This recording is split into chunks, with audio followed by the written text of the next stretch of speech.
हो मोना, उठो ना।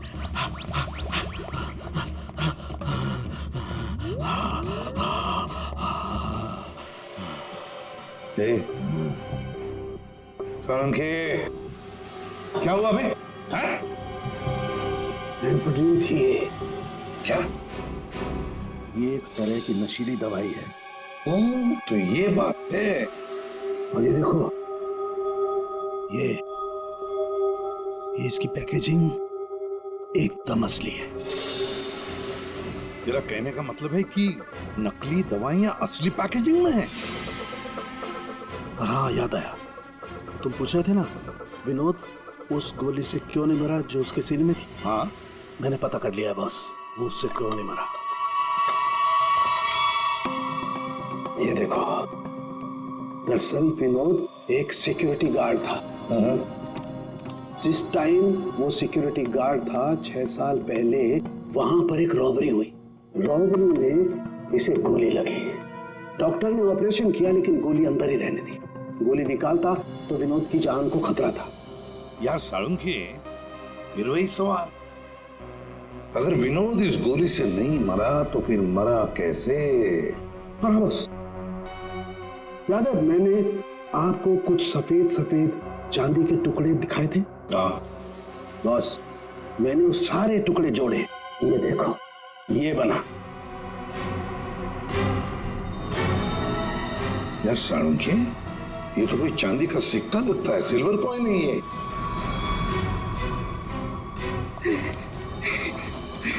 बच गया। फैक्ट्री का मालिक सर यहाँ पे आने के लिए राजी नहीं था। अपने तरीके से समझाया तो मान गया बेचारा। देखिए सर, ये गलत है। मेरा हाथ नहीं हिल रहा, गर्दन नहीं मुड़ रही। ये कोई तरीका नहीं है समझाने का। अब ना समझ को दया इसी तरह से समझाता है, समझे? अब बताओ, क्या चल रहा है तुम्हारी फैक्ट्री में? बताओ जल्दी। सर, मैं अपने फैक्ट्री में नकली मेडिसिन बनाता था और उसे मार्केट में बेचता था। इसके लिए मुझे अच्छे पैसे मिलते थे सर। लेकिन कोई था जो मेरी फैक्ट्री से दवाइयां चुराता था। इसीलिए मैंने एक लड़की को काम पे लगाया, ये पता करने के लिए कि ये चोरी के पीछे है कौन। लड़की को? कौन है ये लड़की? सर, उसे मैंने फॉरेन से बुलाया। खून करने में एक्सपर्ट है सर। खून करने में एक्सपर्ट है? अभी कहाँ है? सर, मुझे नहीं पता वो कहाँ है सर। वही मुझसे हमेशा कांटेक्ट किया करती थी। 6 अलग अलग नंबर से कॉल किया करती थी सर। हाँ पता है, वो सारे नंबर्स हम ट्रेस कर रहे हैं। एक बात बताओ, तुम्हारी फैक्ट्री में जो लाश मिली थी लड़की की, वो कौन थी? सर, वो बॉडी रिया की थी और वो मेरी फैक्ट्री में काम करती थी। वो किसी विनोद नाम के आदमी की मदद कर रही थी मेरी फैक्ट्री से दवाइयां चुराने के लिए। और ये बात उस किलर लड़की को मालूम पड़ गई और उसने रिया को मार दिया सर। सर, विनोद की साथी रिया हो सकती है। नहीं पंकज, विनोद की वो गुमनाम साथीदार रिया नहीं है। क्यों सर? क्योंकि जो लड़की विनोद के साथीदार की तलाश में है, उसने रिया को 2 दिन पहले मारा और इस प्रीति को आज ही किडनैप किया। अगर ये रिया विनोद की पार्टनर होती तो ये लड़की प्रीति से विनोद के उस जोड़ीदार के बारे में नहीं पूछती। मतलब सर, वो लड़की अभी भी विनोद के साथी की तलाश कर रही है? सर, वो किलर लड़की ने जो 6 अलग अलग नंबर से इस विवेक को कॉल किए थे, उनमें से सारे नंबर्स ऑफ आ रहे थे। लेकिन अभी अभी एक नंबर एक्टिवेट हुआ है, सिर्फ 1 मिनट के लिए। तो फिर जरूर इस लड़की ने किसी के साथ बात करने के लिए ये नंबर ऑन किया है। 1 मिनट तो काफी है हमारे लिए ट्रेस करने के लिए। लग जाओ काम पे पूर्वी।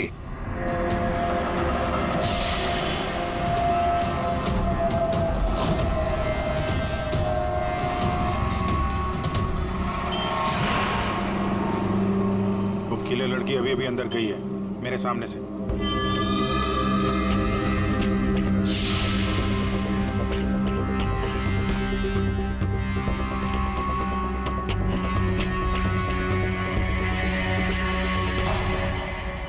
गणपति बप्पा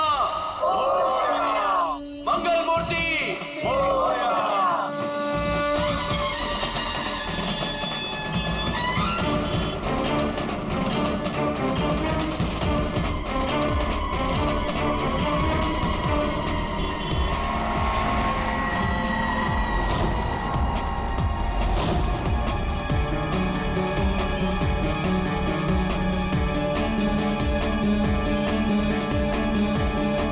सपना अभी अभी अंदर गई है।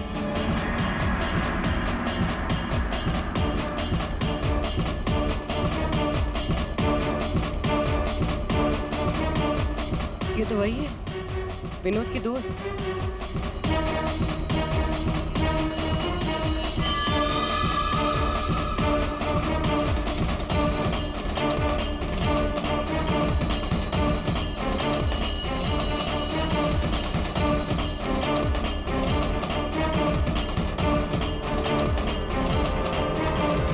इसमें मैं सारा माल लाई हूँ।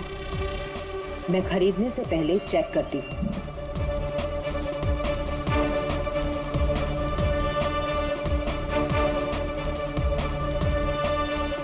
पंकज एक काम करो, वो लड़की के पास जो बैग है ना, उसको छीन के भागो वहां से। अरे सर, ये क्या कह रहे हैं आप? बैग लेके भागूंगा तो किलर बाद में मारेंगे, पब्लिक पकड़ के मारेंगे मुझे। जितना कह रहा हूं उतना करो। बैग छीनो और भागो वहां से जल्दी। मुझे पैसे दो ताकि मैं यहाँ से जा सकूं।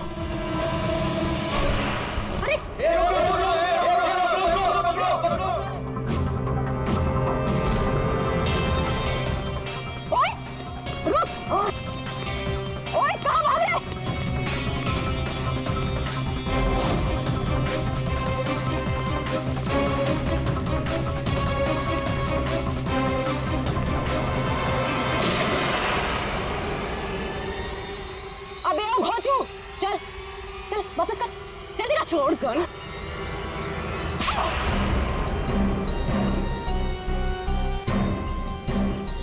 तुमने पैसों के लालच में अपने दोस्त की बलि दे दी, खून कर दिया उसका।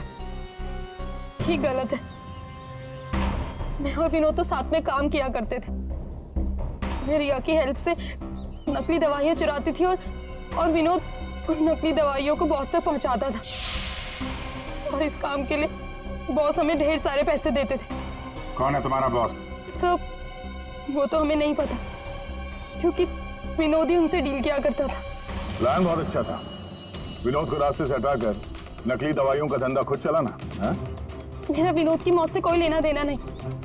हाँ, सच है कि उसकी हत्या के बाद मैं थोड़ा डर जरूर गई थी, और इसीलिए जितना भी माल मेरे पास बचा था सबको बेचकर मैं ये शहर छोड़ना चाहती थी, और इसीलिए मैं यहाँ पर आई थी। और तुम तो मौका ढूंढ रही थी ना विनोद को मारने का, इसीलिए रखा गया था ना तुम्हें? नहीं सर, विनोद को मार के मुझे क्या मिलेगा? बल्कि मैं तो विनोद से वो चुराई गई दवाइयों के बारे में भी नहीं पूछ पाई। उससे पहले उसका खून हो गया। अच्छा, तुमने नहीं मारा, तुमने भी नहीं मारा, तो अपने आप मर गया वो। आपने हमें यहाँ क्यों बुलाया सर? क्योंकि आप सबके पास विनोद को मारने का एक कारण है, और उसके लिए आप विनोद का खून कर सकते हैं।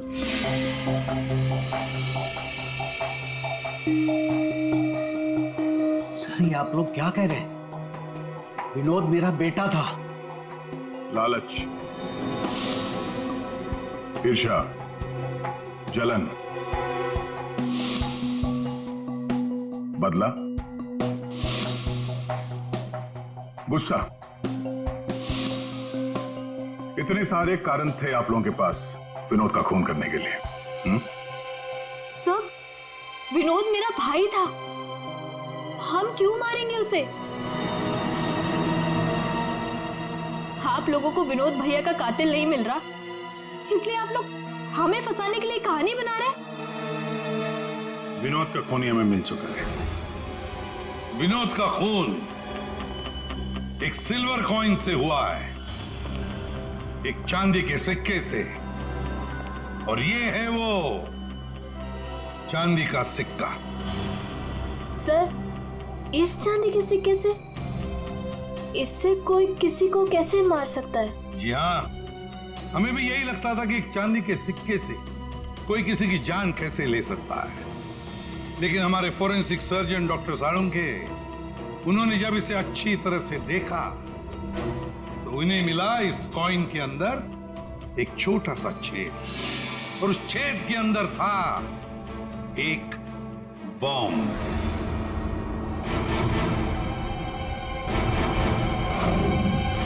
और इस बॉम्ब को एक सर्किट से जोड़ दिया गया था। और जब विनोद को ये कॉइन मिला तो उसने अपनी शर्ट के ऊपर वाली जेब में रख लिया था। कुछ देर बाद विनोद का मोबाइल फोन बजा। जैसे विनोद ने अपना फोन उठाया, यहां पे रखा हुआ ये बॉम्ब फट गया। मतलब साफ है, जिस किसी ने भी ये सिल्वर कॉइन विनोद को दिया था, खूनी वही है।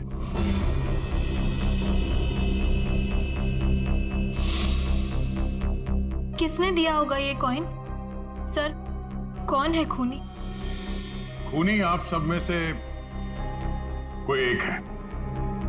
वैसे भी यहां पे जितने लोग मौजूद हैं, आप सबको विनोद जानता भी तो था।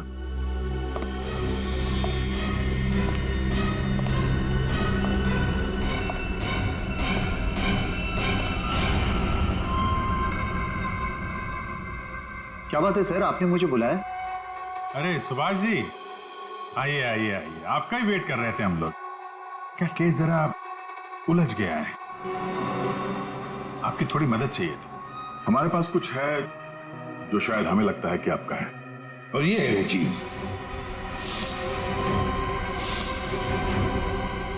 आप पहचानते हैं इसे?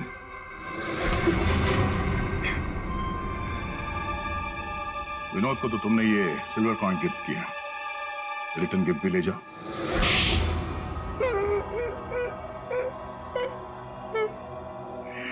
मुझे पता चला कि विवेक अपनी फैक्ट्री में नकली दवाइयां बनाकर बहुत पैसे बना रहा था, तो मैंने सोचा क्यों ना विवेक की फैक्ट्री से नकली दवाइयां चुरा कर मैं भी पैसे बनाऊं।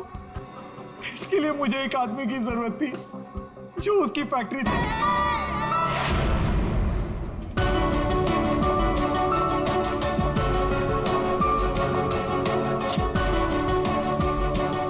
May I come in, sir?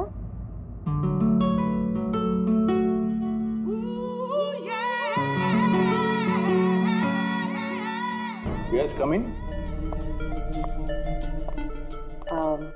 Good morning, sir. Very good morning. आप सर, आपने मुझे इंटरव्यू के लिए बुलाया था। अरे हाँ, याद आया। Please have a seat. बैठिए ना, आइए प्लीज बैठिए। Thank you, sir.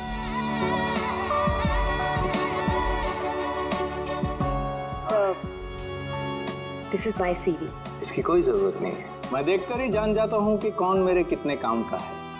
You are perfect, done हो तुम मेरे लिए। सर, लेकिन आपने तो कुछ देखा ही नहीं। मैंने कहा ना, इसकी कोई जरूरत नहीं। क्या है, बहुतों की लाइफ बनाई है मैंने, अब तुम देखते जाओ, मैं तुम्हारी भी लाइफ बना दूंगा। मेरे हाथ में गन है, जरा सा भी हिलने की या चिल्लाने की कोशिश की ना तो ट्रिगर कब जाए। क्या चाहते हो तुम? हाँ? कल तुम किसी से मिले थे जो तुम्हें कुछ बेचना चाहता था, कौन है वो? मेरे पास उसका नंबर है। नंबर दो।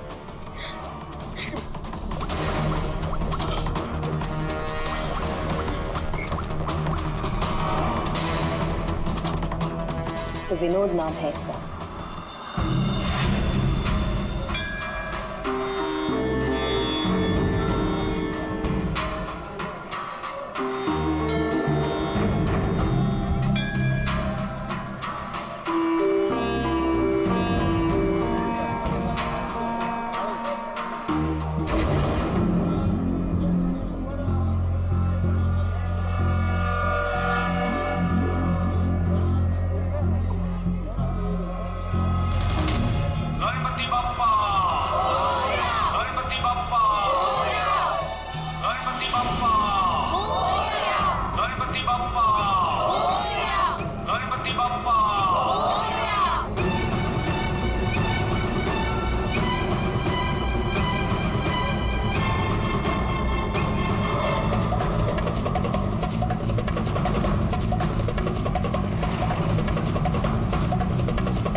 हमें विनोद को ढूंढना ही होगा।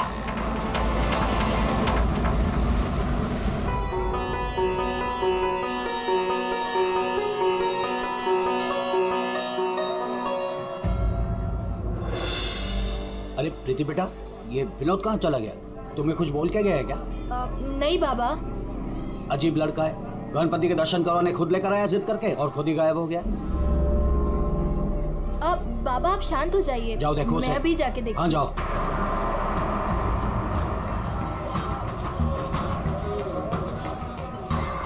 ये फोन भी नहीं उठा रहे हैं।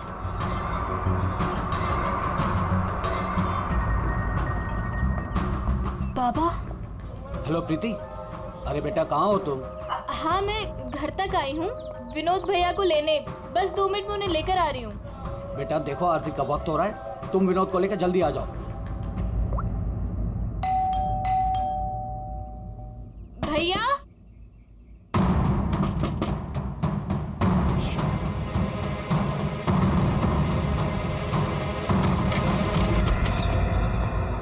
भैया।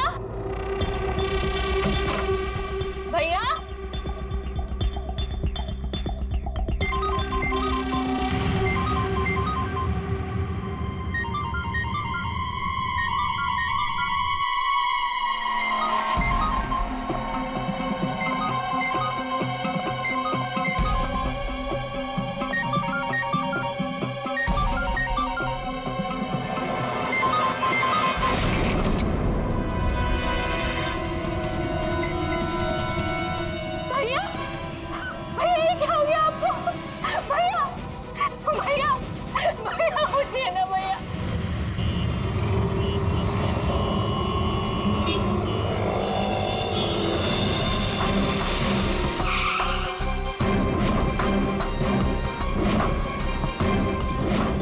आप सब लोग गणपति दर्शन के लिए पंडाल गए थे, जहां से विनोद ने आप में से किसी को कुछ बताया नहीं और वहां से चला गया। जी। अच्छा, आप लोगों में से किसी ने विनोद को वहां पंडाल में किसी से बात करते हुए देखा था? जी नहीं सर, हम लोगों को तो पता भी नहीं चला कि भैया अचानक से कहाँ चले गए। 3 महीने पहले ही उसे बहुत ही अच्छी जगह नौकरी मिली थी, बहुत खुश था वो। कह रहा था बाबा अभी आप चिंता मत करो, मैं हूं ना। सर क्या हो गया विनोद का तो किसी ने खून कर दिया, अब मुझे वो सच्चाई कौन बताएगा जो सिर्फ विनोद ही बता सकता था।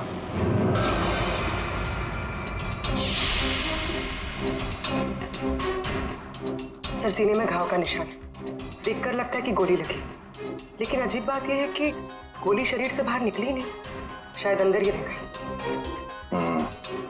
तो प्रीति के यहाँ आने से पहले कोई तो था जिसने विनोद पे गोली चलाई और यहाँ से भाग गया। हम अगर अंदर आया कैसे? ये दरवाजा तो प्रीति ने खोला था, कोई फोर्स एंट्री का निशान भी नहीं है। उन्हीं अंदर आया कैसे? 10 मिनट। विनोद जब घर आया और प्रीति ने दरवाजा खोल के जब इसकी लाश देखी, इसके बीच में सिर्फ 10 मिनट का फर्क है और इतना ही टाइम खोनी के पास भी था। अभिजीत, कहीं ऐसा तो नहीं कि उस खूनी ने विनोद के ऊपर हमला किया यहाँ घर के बाद और विनोद की मौत हुई घर के अंदर जाने के बाद? नहीं सर, जब विनोद आया था तो मैंने उसे देखा था, वो बिल्कुल ठीक था और उसे चोट भी नहीं लगी थी।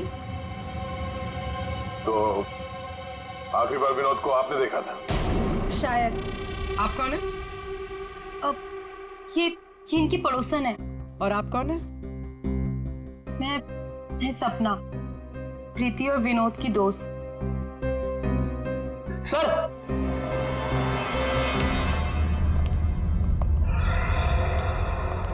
हाँ बेटी, मुझे पता चल गया यहाँ पे क्या हुआ है। क्या हुआ है? विनोद ने इस कमरे में अपने आप को गोली मार ली। अरे सर, यही तो हुआ होगा। आपने तो केस सॉल्व कर दिया। मतलब किलर और विक्टिम एक ही है। Sir, you are a genius. Thank you. क्या बकवास कर रहे हो तुम लोग? इसने अपने आप को गोली मारी तो गन कहाँ है? इसकी आत्मा लेके चली गई क्या? ये तो यहाँ पड़ा हुआ है। गोली तो चली है, लेकिन किसी और के हाथ से।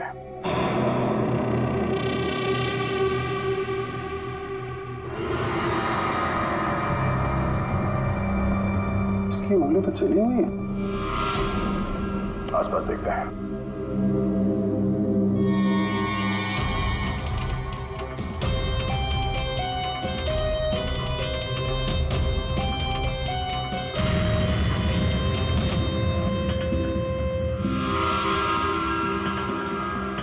चली हुई थी।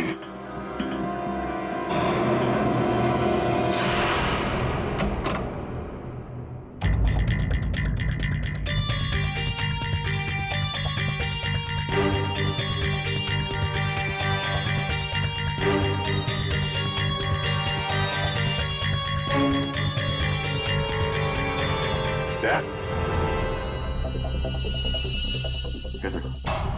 कागज जलाए गए हैं।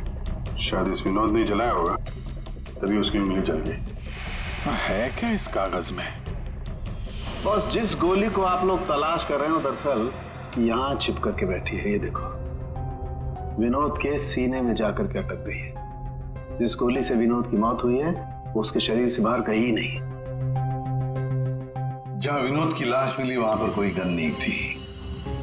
एक बार ये गोली निकलेगी ना तो पता चल जाएगा कि कौन सी गन से गोली चली है, और फिर क्या विनोद ने आत्महत्या की थी या फिर किसी ने विनोद को मार डाला।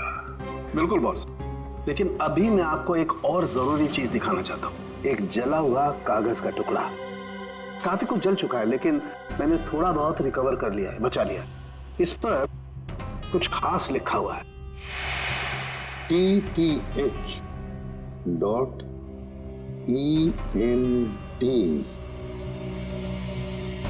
क्या हो सकता है सर ये? TTH.ENT एंटरटेनमेंट या फिर एंटरप्राइजेस? ये तो कोई कंपनी है जरूर, लेकिन एक बात समझ में नहीं आ रही है कि ऐसे क्या था खास इस कागज के टुकड़े पर जो विनोद इसे जलाकर मिटाना चाहता था। और फिर ये TTH एंटरप्राइजेस, ये क्या कंपनी है? कहां पर है ये कंपनी? सर ये TTH क्या है मुझे नहीं पता, मैंने पहली बार सुना ये नाम।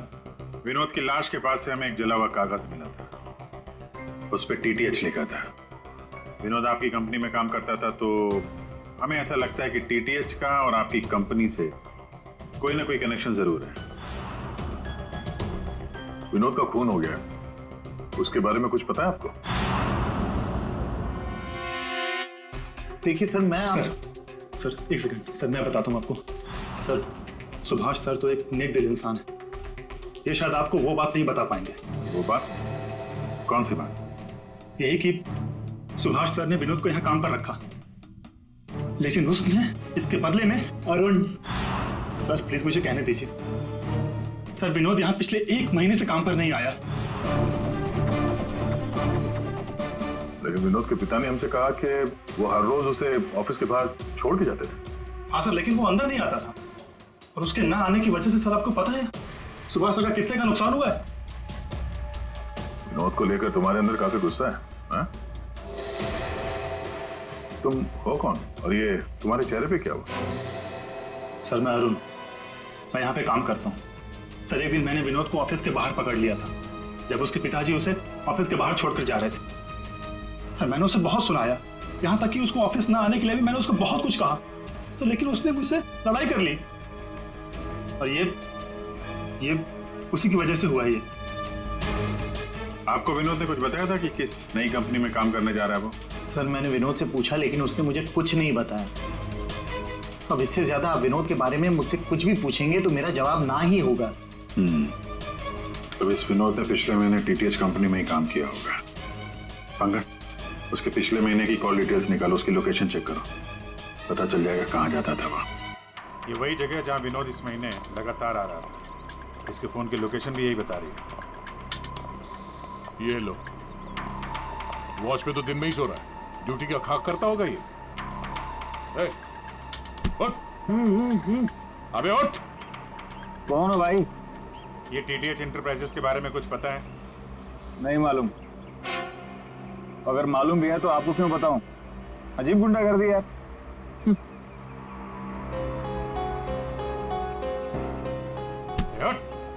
क्या है? सीआईडी से हम लोग। Sorry sir. ड्यूटी के वक्त सोता है। सॉरी सर, गलती हो गई सर।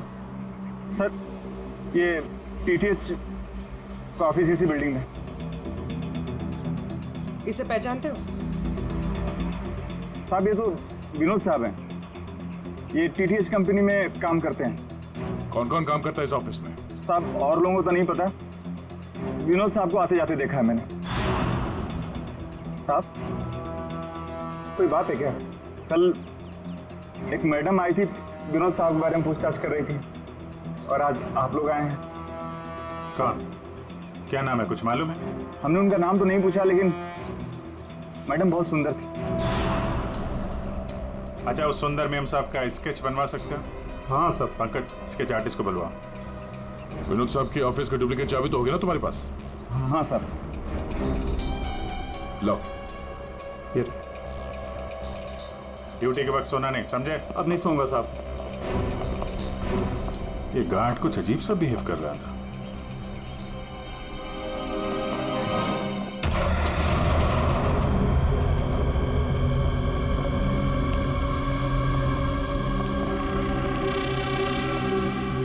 ये ब्लूम, सारे बॉक्स में ब्लूम ब्लूम लिखा हुआ है।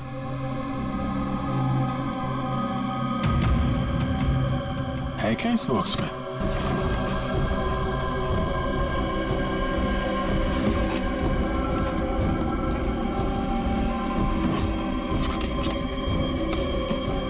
खाली बॉक्स यहाँ पे। दे, ये देखो, कैप्सूल्स।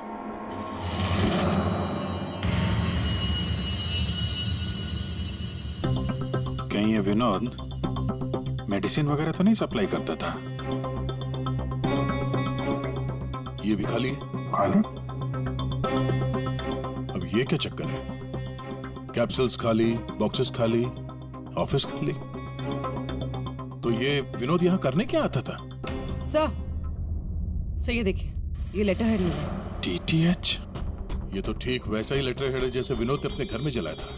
लगता है उसने उस पर कुछ लिखा होगा, उसके बाद जला दिया। क्या चल रहा है यहाँ पे?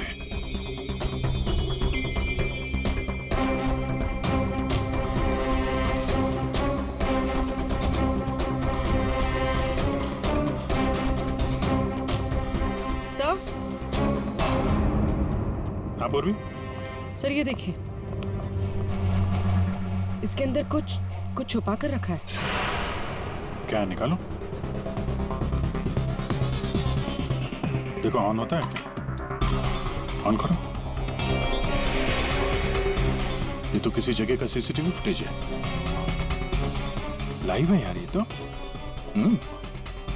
इसका मतलब है विनोद यहां से इस जगह पर नजर रखे हुए था। कोई फैक्ट्री या वेयर हाउस लग रहा है। सर!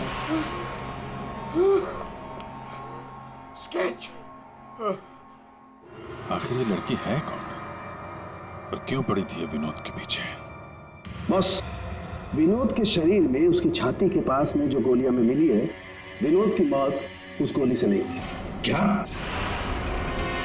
ये तो क्या बोल रहा है सारुण के? अगर उस बुलेट से मौत नहीं हुई विनोद की, तो फिर कैसे? देखो बॉस, मौत कैसे हुई ये तो पता नहीं, लेकिन उस गोली से नहीं। देखो, जब गोली शरीर के अंदर घुसती है तो बहुत ज्यादा स्पीड में आती है, लगभग 700 किलोमीटर पर सेकंड की स्पीड से, और उसके सामने जो भी चीज आती है उसे डैमेज करती हुई जाती है। लेकिन विनोद की बॉडी में ऐसा कोई डैमेज नहीं है। ये गोली जहां पर मिली है उसके आसपास के टिश्यूज भी डैमेज नहीं है। ये कैसे हो सकता है? एक और बात, ये देखो ये टुकड़े। हाँ, ये टुकड़े मुझे वहां से मिले जहां विनोद को गोली लगी थी, उस घाव के पास में से। है क्या ये? कैसे पहुंच गए? अब ये तो पता नहीं है, लेकिन ऐसे बहुत सारे टुकड़े हैं। इन सबको जोड़ना पड़ेगा, फिर देखना पड़ेगा कि टुकड़े कहां से आए, ये टुकड़े हैं किस चीज के। से ये दवाइयां चुरा सके, विनोद ये काम कर सकता था, लेकिन विनोद मुझे धोखा देने की सोच रहा था। मुझे पता चल गया था कि उसने किसी और के साथ डील कर ली थी, इसीलिए मुझे उसे रास्ते से हटाना पड़ा। और इस बात का अंदाजा विवेक को था, इसीलिए उसने इस सोनाली को हायर किया। जो बम तुमने विनोद को लगाया था उसमें अमोनियम नाइट्रेट नाम का केमिकल था, और हमें पता है ये केमिकल तुम बनाते और बेचते हो। तुम्ही ने तो लिस्ट दी थी, याद है? नकली दवाइयां बाजार में लाकर लाखों लोगों की जिंदगी के साथ खिलवाड़ किया है तुम लोगों ने। ऐसे जुर्म के लिए सिर्फ एक ही सजा है, फांसी।